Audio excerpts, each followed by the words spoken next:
Hello! Hi. ఈ ప్రత్యేకంగా ఈ వీడియోలో అజెంటిక్ ఏ గురించి కొంచెం వివరంగా తెలుసుకుందాం. ప్రతి ఒక్క ఏఐ టూల్ ప్రెజెంట్ అజెంటిక్ ఏఐ ఇన్‌బిల్టెడ్‌గా ఉందన్నమాట.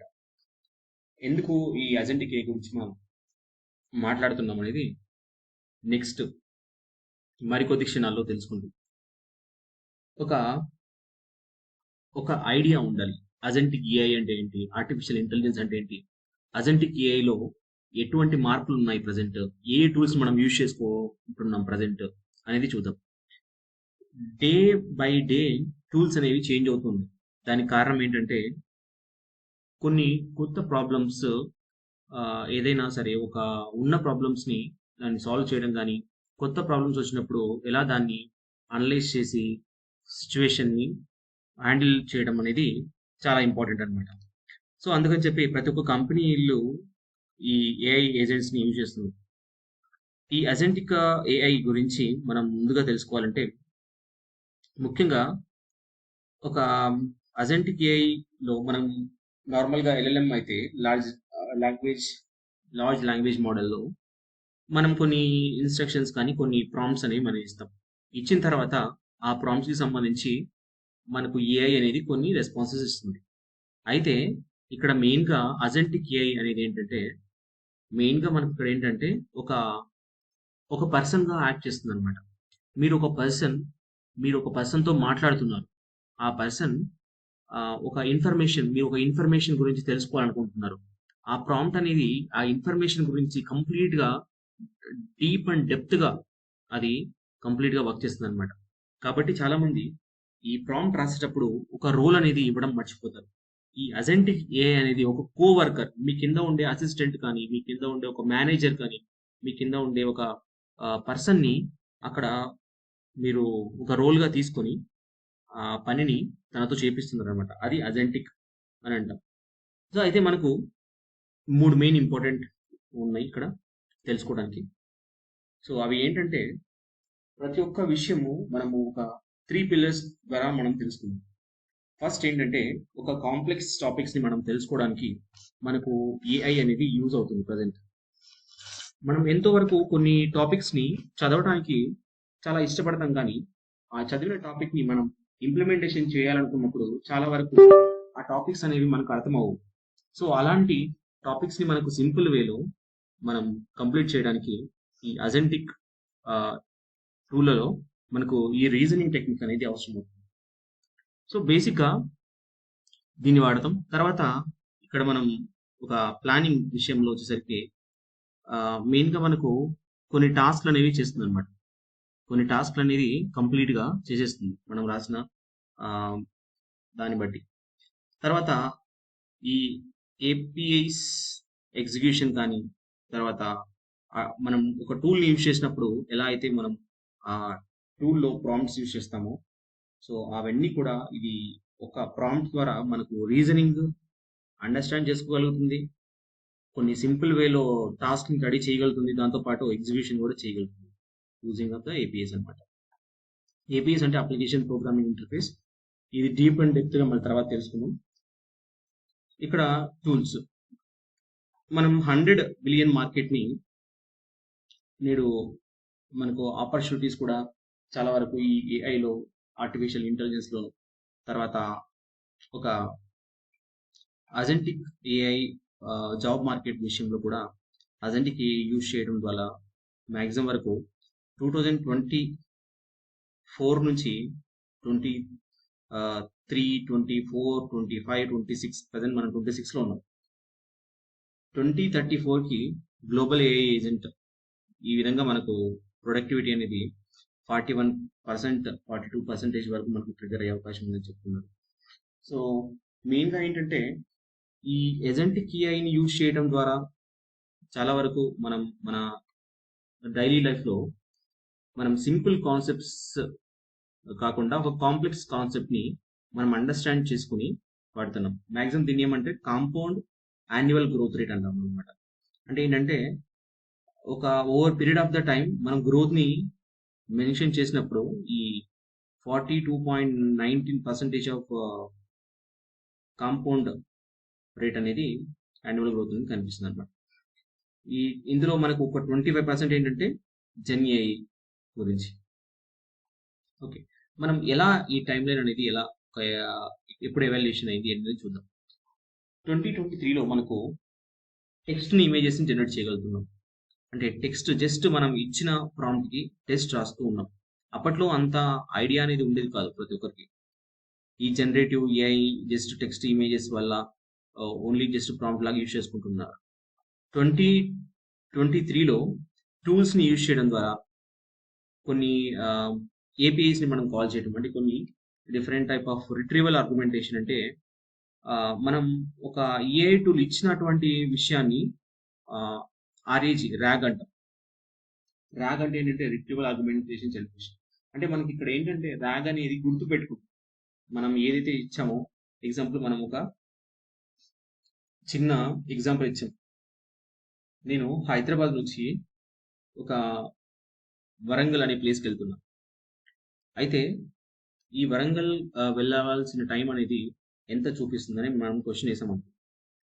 దాని తర్వాత మనం నెక్స్ట్ ప్రాంప్ట్ ఎంత ఖర్చు అవుతుంది, ఏ వెహికల్లో వెళ్తే ఎంత ఖర్చు అవుతుంది అని చెప్పి మనం అడిగామనుకో. నార్మల్గా ఒక మనిషి ఎలా మాట్లాడతారో సీక్వెన్స్గా అలా ఫార్మాట్లో ఆర్గ్యుమెంట్ చేస్తుంది అనమాట. దీంతో పాటు మనకు ఏపీఐస్ని కాల్ చేస్తుంది, అప్లికేషన్ ప్రోగ్రామింగ్ ఇంటర్ఫేస్. ఇంకా ఇక్కడ ఆర్కెస్ట్రేషన్ అంటే, సో మెయిన్గా మనకు ఒక ప్లాన్ ఏదైనా తీసుకున్నాం అనుకోండి, అక్కడ మనకి ఏంటంటే ఒక టాస్క్ని కంప్లీట్ చేయడానికి ఈ కంప్లీట్గా ఆర్కెస్ట్రేషన్ అనేది హెల్ప్ అవుతుంది అనమాట. లాస్ట్ వన్ వచ్చి గోల్ సీకింగ్ ఏజెంట్స్. అంటే మనం ఎగ్జాంపుల్ ఒక స్పోర్ట్స్ వాళ్ళు అయితే ఒక డైట్ ప్లానర్ కానీ, ఒక హాస్పిటల్ మేనేజ్మెంట్లో ఎవరైనా ఒక పీడియాట్రిషియన్ కానీ, ఇలాంటి వాళ్ళని మనం యూజ్ చేసుకుంటూ ఉంటాం ఒక ఏజెంట్స్గా. ప్రతి ఒక్కరికి ఒక టీచర్ అనుకోండి, ఒక ఏజెంట్ లాగా వర్క్ అవుతుంది అనమాట. మల్టీ ఏజెంట్ ఎకో సిస్టమ్ కూడా వర్క్ అవుతుంది ప్రజెంట్. అంటే ఒక ఏజెంట్ అంటే ఒక వ్యక్తి చేసే డిఫరెంట్ టైప్ ఆఫ్ వ్యక్తి చేసే పనులని ఒకటే చేసేస్తుంది అనమాట. ఇప్పుడు ఒక డిజైనింగ్ చేస్తుంది, డెవలప్మెంట్ చేస్తుంది, టెస్టింగ్ చేస్తుంది. ఒకటే ప్రాంప్ట్ అనేది అన్ని రోల్స్ని ఈ ఏజెంట్ అనేది చేసేస్తుంది అనమాట. దాన్ని మల్టీ ఏజెంట్ ఎకో సిస్టమ్ అంటారు. ప్రజెంట్ మనం మల్టీ ఏజెంట్ ఎకో సిస్టమ్ మనం దాటి వెళ్ళిపోయాం. 2025 వరకు మనం చూస్తున్నాం. ప్రజెంట్ 2026 గురించి మరిన్ని విషయాలు రాబోయే కొన్ని వీడియోస్లో తెలుసుకుందాం.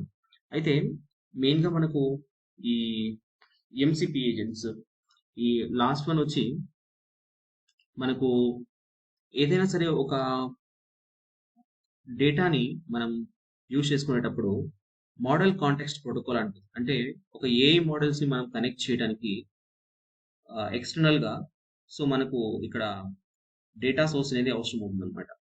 ఇక్కడ మనకు ఏజెంట్ కమ్యూనికేషన్ అనేది జరుగుతుంది. ఏజెంట్ కమ్యూనికేషన్తో పాటు మనకు కొన్ని ఇన్పుట్ అండ్ అవుట్పుట్స్ మానిటరింగ్ కూడా జరుగుతుంది అనమాట. అలాంటి వాటిని మనకు ఇక్కడ ఎగ్జిక్యూషన్ అనేది ఆ విధంగా జరుగుతుందని చెప్పి చెప్పుకోవచ్చు. కొలాబరేటివ్ ఇంటెలిజెన్స్ అంటే ఇప్పుడు ఒక కొలాబరేటివ్గా మనం ఒక ఎన్వైరన్మెంట్లో వర్క్ చేసేటప్పుడు ఏదైతే మనకు ప్రియారిటీ ఉంది, ఒకవేళ మనకు డిజైనింగ్ ప్రియారిటీ ఉంది అనుకోండి, డిజైనింగ్ గురించి అదంతా అదే మేనేజ్ చేయడం. తర్వాత స్పెసిఫిక్గా ఆ ఏజెంట్ని ఒక పర్టికులర్ డొమైన్లో మనం యూజ్ చేయటం. దాంతోపాటు దానికి ఒక మెమరీ అనేది ఉండడం అనమాట. స్టేట్ మేనేజ్మెంట్ అంటారు. ఈ స్టేట్ మేనేజ్మెంట్ అనేది రియాక్ట్ టెక్నాలజీస్లో వాడుతూ ఉంటారు. మెయిన్గా ఏదైతే మనం యూజ్ చేసుకుంటున్నామో ఆ డేటా అనేది లాంగ్ టర్మ్ మెమరీ లాగా ఉంటుంది అనమాట. మనం యూజ్ చేసే ఒక ఏజెంట్ ఆ ఇన్ఫర్మేషన్ మొత్తం డేటా అనేది ఒక చోట స్టోర్ అయినప్పుడు మెయిన్గా ఇది స్టేట్ మేనేజ్మెంట్ కూడా గుర్తుపెట్టుకోగలుగుతుంది. సో ఇవన్నీ కూడా మనకు ఏజెంట్ ఏలో ఒక పార్ట్ అనమాట. సో ప్రజెంట్ వాల్యుయేషన్ ఎలా ఉంది అనేది చూద్దాం. కస్టమర్ సర్వీస్ విషయంలో 55% అనేది అంటే హాఫ్ ఆఫ్ ద పర్సంటేజ్ అనమాట. అంటే నేను ఒక మెసేజ్ రాశాను అనుకోండి, అంటే ఆటోమేటిక్గా కస్టమర్ సర్వీసెస్ అంతకదే మాట్లాడుతుంది అనమాట. నెక్స్ట్ ఇక్కడ మనకు లీగల్ ఆపరేషన్స్. జేపీ మోర్గాన్ ఒక లీగల్ ఆపరేషన్స్ ఏదైనా ఒక టెక్నికల్గా ఏదైనా రాయాలి, ఒక పర్టిక్యులర్ లెటర్స్ కానీ తర్వాత ఏదైనా అజెంటిక్ లాజిక్స్తో ఒక ఇన్ని హవర్స్ ఆఫ్ డేటాని మనం లీగల్ ఆపరేషన్స్లో ఈజీగా యూజ్ అవుతుంది అనమాట ఏజెంటిక్ ఏఐ. అందులో కూడా లీగల్ ఆపరేషన్స్లో కూడా వాడుతున్నారు. నెక్స్ట్ వన్ వచ్చి ఐటీ సర్వీసెస్ మేనేజ్మెంట్. ప్రజెంట్ చాలా మంది వరకు మెయిన్గా మనకు ఒక చిన్న డౌట్స్ అని చెప్పి ఆటోమేటిక్గా కొన్ని ఈమెయిల్స్ అనేవి పంపిస్తారనమాట. కంపెనీకి పంపించినప్పుడు అది ఆటోమేటిక్గా మనకు కొన్ని ఆన్సర్స్ అనేది ఫ్రీక్వెన్స్ ఆన్సర్స్ అనేవి రీప్లై మెయిల్గా వచ్చేస్తుంటాయి. సో అలాంటివి దానివల్ల మనకు ఒక టైం అనేది కన్సంప్షన్ అనేది జరగకుండా మాన్యువల్ వర్క్ అనేది ఆగిపోవడం జరుగుతుంది అనమాట. లాస్ట్ వన్ వచ్చి మనకు నాలెడ్జ్ అనేది ఏ విధంగా రీసెర్చ్ ఓరియంటెడ్లో కూడా మనకి ఏజెంటిక్ ఏఐ డేటాని ప్రొవైడ్ చేయడానికి ఉపయోగపడుతుంది అనమాట. ఇవన్నీ కూడా మనకు చాలా హెల్ప్ అవుతాయి ఏ విషయంలో. తర్వాత వచ్చి ప్రజెంట్ ఉన్న మార్కెట్లో ఐటీ సాఫ్ట్వేర్ వాళ్ళు ఈ ఏజెంటిక్ ఏఐని మ్యాక్సిమం వరకు 85% వాడుతున్నారు. ఫినాన్షియల్ సర్వీసెస్లో కూడా ఆడిట్ కానీ ఇలాంటి వాటిలో, సప్లై చైన్ మేనేజ్మెంట్ ఏదైనా ట్రాన్స్పోర్టేషన్ మ్యానుఫ్యాక్చరింగ్ ఇండస్ట్రీలో కూడా వాడుతున్నారు. హెల్త్ కేర్ ఇండస్ట్రీలో, గవర్నమెంట్ ఇండస్ట్రీలో 29% వాడుతున్నారు. So come to the next one. So orchestras అంటే ఏంటంటే ఒక నేను ఇప్పుడే చెప్పాను, ఆర్కెస్ట్రాస్ అంటే మెయిన్గా ఎవరైనా ఒక వ్యక్తిని పూర్తిగా ఆ విషయాన్ని ఒక నాలెడ్జ్ తను ఒక వ్యక్తిగా కోవర్కర్గా యూజ్ చేసుకుంటారో దాని గురించి మనం గత వీడియోలో తెలుసుకున్నాం. ఈ మనకు కొన్ని రోల్స్ అనేవి ఉన్నాయన్నమాట. పర్టికులర్ రోల్స్ అనేవి ప్లాన్ చేసి దానికి సంబంధించి వర్క్ ఫ్లో అనేది డిజైన్ చేసేస్తుంది అనమాట. సో ఆ విధంగా ప్రజెంట్ ఉన్న ఏఐ అనేది కంప్లీట్గా ఈ నాలెడ్జ్ అనేది ఒక పర్సన్ నుంచి ఒక ఇంటెలిజెన్స్ ఇంజనీర్ కానీ సిస్టమ్ ఇంజనీర్ కానీ ఇలాంటి మనం ఒక అసైన్ చేసినప్పుడు వర్క్ ఫ్లో అనేది ఒక హ్యూమన్ లెవెల్లో డెసిషన్స్ అనేది తీసుకుంటుంది, ప్రెసిషన్గా వర్క్ అవుతుంది అనమాట. సో వాటన్ని కూడా మనం ఇలా ఆర్కెస్ట్రేస్ అనొచ్చు. Risk safety governance. సో మెయిన్గా ట్రస్ట్ అనేది ఇక్కడ మనకు హెలోజినేషన్ కొంతమంది ఏఐ అనేది కంప్లీట్గా మనకు కరెక్ట్ అనేది చెప్తున్నారు.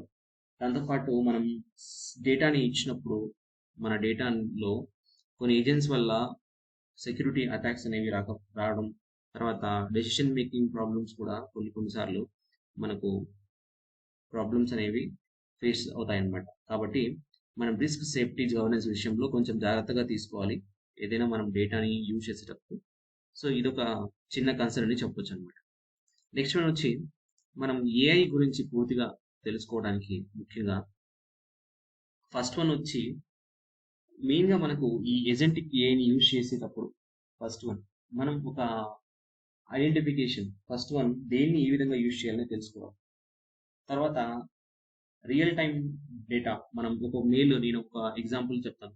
ఒక మెయిల్ అనేది హెచ్ఆర్ నుంచి వచ్చిందనుకో, జాబ్ కోసం మీరు అప్లై చేసిన తర్వాత ఈ జాబ్ అప్లికేషన్ అనేది మనం ఎలా యూజ్ చేసుకుంటున్నాము, తర్వాత అది ఎలా ట్రేస్ అవుతుంది కొన్ని విషయాలలో, సో తర్వాత ఈ ఏజెంట్ అనేది ఎలా వర్క్ అవుతుంది, ఇవన్నీ కూడా మెయిన్గా ఏజెంటిక్ ఏఐలో అనేది మెయిన్ పార్ట్స్ అనమాట.